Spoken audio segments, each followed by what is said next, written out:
Barcelona are in the market for an elite center-back. Who's about to become Flick's new defensive wall? Mo Salah has made his final decision and is ready to leave Liverpool. Where is the Reds' king heading? Manchester City's goalkeeper has told the club he wants out from Pep. Robert Lewandowski is prepared to make massive sacrifices to stay at Barcelona. But what have the board said? We're breaking down all of this and loads more in today's video. Lads, let's see if we can smash 350 likes on this one. Your support genuinely helps us bring you even better stuff. Right, let's dive into the hottest transfer rumors. James Trafford is desperate to bin off Manchester City in January, 5 months after they splashed £27 million buying him back from Burnley. Absolute madness. Big chat all summer, you're my new number one. 3 games in, deadline day hits, Donnarumma rocks up and bang, Trafford's warming the bench for the next 5 years. The lad signed a 5-year deal believing he was Pep's guy. Started the first 3 league games, looked decent, everyone thought, yeah, this is happening. Then City go and sign one of the best keepers in the world and he's properly screwed. Barely a minute since, he's had enough. Daily Mail saying he's told City he's out in January. Any club that makes him proper number one will do. This isn't ego, this is World Cup or bust. No chance Tuchel picks you if you're picking splinters out your arse at the Etihad. Newcastle are circling hard. They were literally about to sign him in the summer until City pulled the buyback trigger. Now Trafford himself is pushing for the move and the Magpies are ready to pounce again. This time they're not letting him slip. He's literally made for Eddie Howe. Massive, wins everything in the air, saves everything and pings it like Ederson. Dream keeper for them. But hold on, Tottenham have just jumped in the race. Team talk saying Spurs are all over him and will pay proper money. They've had enough of Vicario flapping at crosses and want Trafford in its place. Plan is sell Vicario to Inter for £30 million and bring James straight in. City value him around £35 to £40 million because his contract goes to 2030 and Pep's apparently said fine, pay the money and take him. It's absolutely wide open. 2 massive clubs about to go head-to-head for one of the best young English keepers around, and the kid himself is banging on the door to leave. Newcastle want him for the project, Spurs want him to sort their keeper mess. Someone's getting a proper keeper in January, and Trafford finally gets to play again. Or he stays at City and watches Donnarumma lift trophies for the next 5 years? His call, but we know what he's choosing. Barcelona have just gone into full alert mode. One of their absolute priority targets for center-back next summer has suddenly moved a lot closer.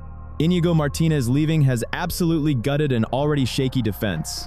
At this point, it's obvious. They can't keep putting it off. The center of defense isn't just a weak link anymore. It's a chronic problem. Signing a new center half has now become the top priority for summer 2026, with a clear focus on a left-footed profile.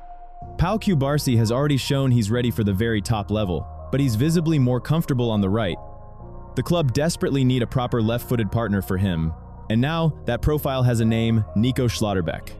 According to Mundo Deportivo, the Borussia Dortmund defender could be on the market as early as next summer at a very reasonable price. Even better, Nico has made the final decision not to extend his contract, despite Dortmund being ready to increase his wages from €2.5 million to €8 million a year. Think about that. They offered to triple his salary and he still turned it down. Smash the like button or dislike right now and drop a comment, it seriously helps the channel massively. We appreciate every single one. His current deal runs until 2027. The player doesn't want to renew, so the risk of losing him for nothing is very real. To avoid that nightmare, Dortmund look ready to compromise and let him go next summer for a reduced fee. Interest isn't limited to Barcelona. Bayern Munich and Real Madrid are watching closely. A top-class left-footed center-back is a rare commodity, but Barca have a huge advantage. Dortmund absolutely do not want to sell their leader to Bayern. They're direct domestic rivals. That basically opens the door wide for Barcelona. Nico's profile is literally perfect for what they need. Left-footed, proven experience, prime age. He can easily be Cubarsí's long-term partner, not a short-term fix, but a proper foundation. Then there's the Hansi Flick factor. The manager has made it crystal clear to the board. He wants Nico Schlotterbeck specifically. Not just any defender, Botham. Schlotterbeck fits Flick's system like a glove. Clean ball playing from the back, aggression in duels, and aerial dominance. No wonder the Barcelona hierarchy see this as a unique market opportunity. The contract situation and the player's desire for a new challenge play perfectly into their hands. If they pull off the deal for Nico Schlotterbeck, this won't be cosmetic.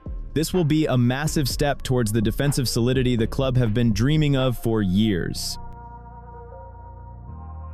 Remember all the hype around Joe Bellingham, Jude's brother, next big thing, future England star? Yeah, right. Reality's been a lot harsher. The 20-year-old is going through a proper dodgy spell at Dortmund right now. The lad moved from Sunderland less than 6 months ago, and according to the Daily Mirror, he's already actively looking for a way out. Bags packed, it seems. The situation around him is, let's be honest, an absolute shambles. Top clubs are obviously keeping tabs. Manchester United are monitoring things. But the most surprising suitor? Paris FC. According to reports, they've already made contact with the player's camp. Seems mental, Dortmund to Paris, but there you go. Let's be real, look at the facts. This Bundesliga season, Jobe's been, well, tragic. Just 4 starts, averages about 40 minutes per game. Think about it. The club paid 30 million euros for him, and the output? Absolutely nothing. The club's disappointment is getting louder. They expected confidence, expected a new leader, but got nothing but doubts and uncertainty. But the really juicy bit isn't even his performances. The absolute peak of this circus was the dressing room scandal.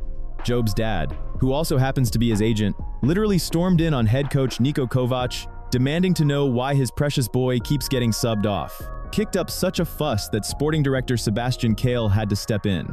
He was obviously fuming at the audacity and introduced a total ban on outsiders entering Borussia's dressing room. After that performance, the atmosphere around young Bellingham at Dortmund is completely toxic. A winter or summer exit now looks almost inevitable. Jobe's made his mind up. He wants to leave Dortmund in the January window. The lad wants a fresh start. But here's the important bit. Borussia aren't stupid. They don't want to sell Jobe outright just yet. Dortmund insist. There's no talk of a full sale of the 20-year-old right now. The club still believe in his talent and see him as a long-term investment. Flogging an asset for peanuts 6 months after buying him means admitting you've cocked up 30 million. Nobody wants that embarrassment. However, if the right offer comes in, they're open to a loan deal as early as January. They've got a clear plan. Send him somewhere he'll play regularly. Simple goal. Get the player consistent game time so he regains confidence and gets back to his best. If he does well on loan, interest in the summer will be even higher, and they can either bring him back ready for the first team or sell him for proper money, not at a discount. And this is where the Paris FC option, which seemed like nonsense at first, actually looks like one of the most realistic. Less pressure than in the Bundesliga, more chance of playing full matches. For a temporary move, it's ideal. Basically, it's a cautionary tale. Even if you've got a famous surname and someone paid a fortune for you, it doesn't guarantee success, especially if your entourage starts interfering with the coach's work. We'll keep an eye on where Jobe ends up, but there's nothing for him at Dortmund right now. Robert Lewandowski's contract runs out in summer 2026, and for ages, everyone in Catalonia treated it as a done deal. The Pole sees out his time, packs his bags, and frees up the wage bill. It made perfect sense. He turns 38 next year, his salary is absolutely obscene, and Sporting Logic screamed, "Close the chapter." Then everything flipped. According to Polish media via Sport, Lewandowski has officially told Barcelona through his agent, Pini Zahavi, that he is fully prepared to stay for one more season. And this isn't about clinging to a massive pay packet. Robert is willing to take a significant pay cut and even accept a reduced role if the team needs it. Wrap your head around that. A player of this stature, used to being the main man, is ready to come off the bench just to stay at the Camp Nou.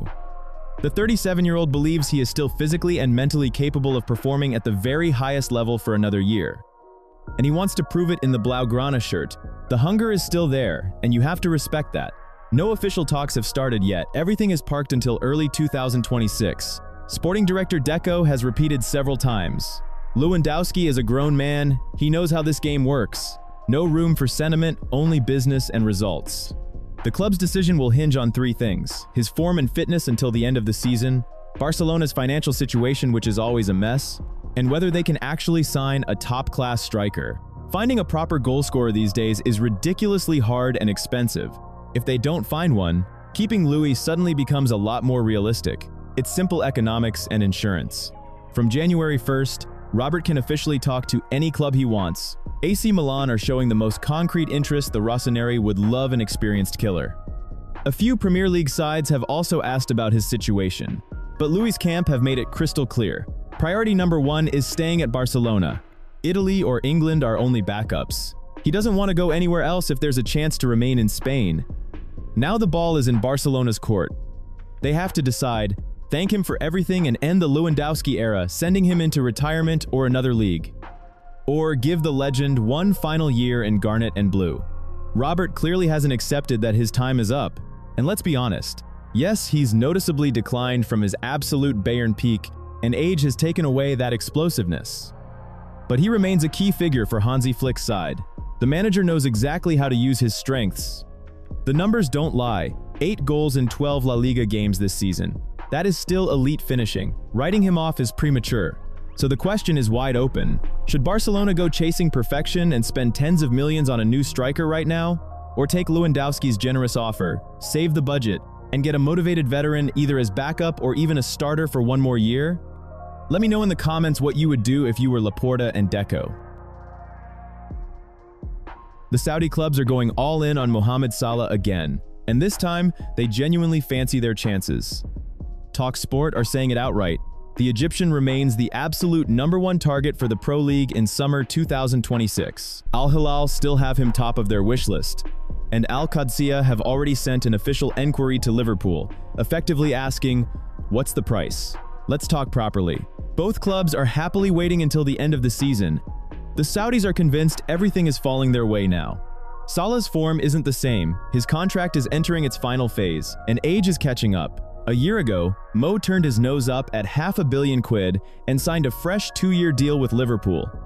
Back then, it looked like he'd easily play at the very top until he was 35 or beyond. Now, that scenario looks a lot less likely. The 33-year-old King Mo has clearly dropped off this season. Just 4 goals in 12 Premier League games. You can see it with your own eyes. That murderous sharpness has gone. He's beating markers far less often. Some Liverpool fans are already openly saying, time to say goodbye in the summer, thanks for everything. And that's only a couple of months after nobody would have believed such a decline was possible, but the Saudi sheikhs couldn't care less about his current form. To them, he's not just a forward, he's the most famous and greatest Arab footballer ever. His arrival would be sold as the national hero finally coming home. Plus, the financial upside for the entire league is massive. Sponsors, TV rights, merch, tickets, everything would go through the roof. Salah's name alone is an instant tens of millions revenue boost. Last year's rejection hasn't put them off one bit. They're ready for round 2, and they believe it'll be the decisive one. Summer 2026. Salah turns 34, 1 year left on his deal. Everything lines up perfectly for the final assault. At Liverpool, he's living through a genuine era, he's already a legend there. But for the first time, he's properly declined. Age is finally winning. That insane level he produced in last season's title race has suddenly vanished. Last summer, his future was hanging by a thread, yet he stayed, signed the new contract, and the whole of Anfield breathed a huge sigh of relief. But now, imagine the alternative. Obscene Saudi money, absolute superstar status, playing at a much more comfortable level with no more weekly Premier League meat grinders. For a 34-year-old, that's a very real temptation. The stars have aligned perfectly. The fee will be lower than last year. Liverpool will be in a far weaker negotiating position with only 1 year left. And Salah himself probably won't be as dead set on staying at Anfield until he retires. Liverpool will obviously try to keep him as long as they possibly can. But when an offer of £100 to £150 million, plus wages of £600,000 a week, holding on becomes bloody difficult. Fun fact, I actually make less in a year than Mo makes in a day, and yet here you are, my dear regular viewer, still refusing to give me the free subscribe. One day I'm gonna turn up at your house, dressed as disappointed Arne Slot, and just stare at you in silence with those Dutch sad eyes until you do it. Save us both the drama, subscribe right now. Salah in the Saudi Pro League is no longer fantasy. It's a very realistic scenario. And the closer we get to that date, the more it feels like Salah's Anfield era is reaching its natural end.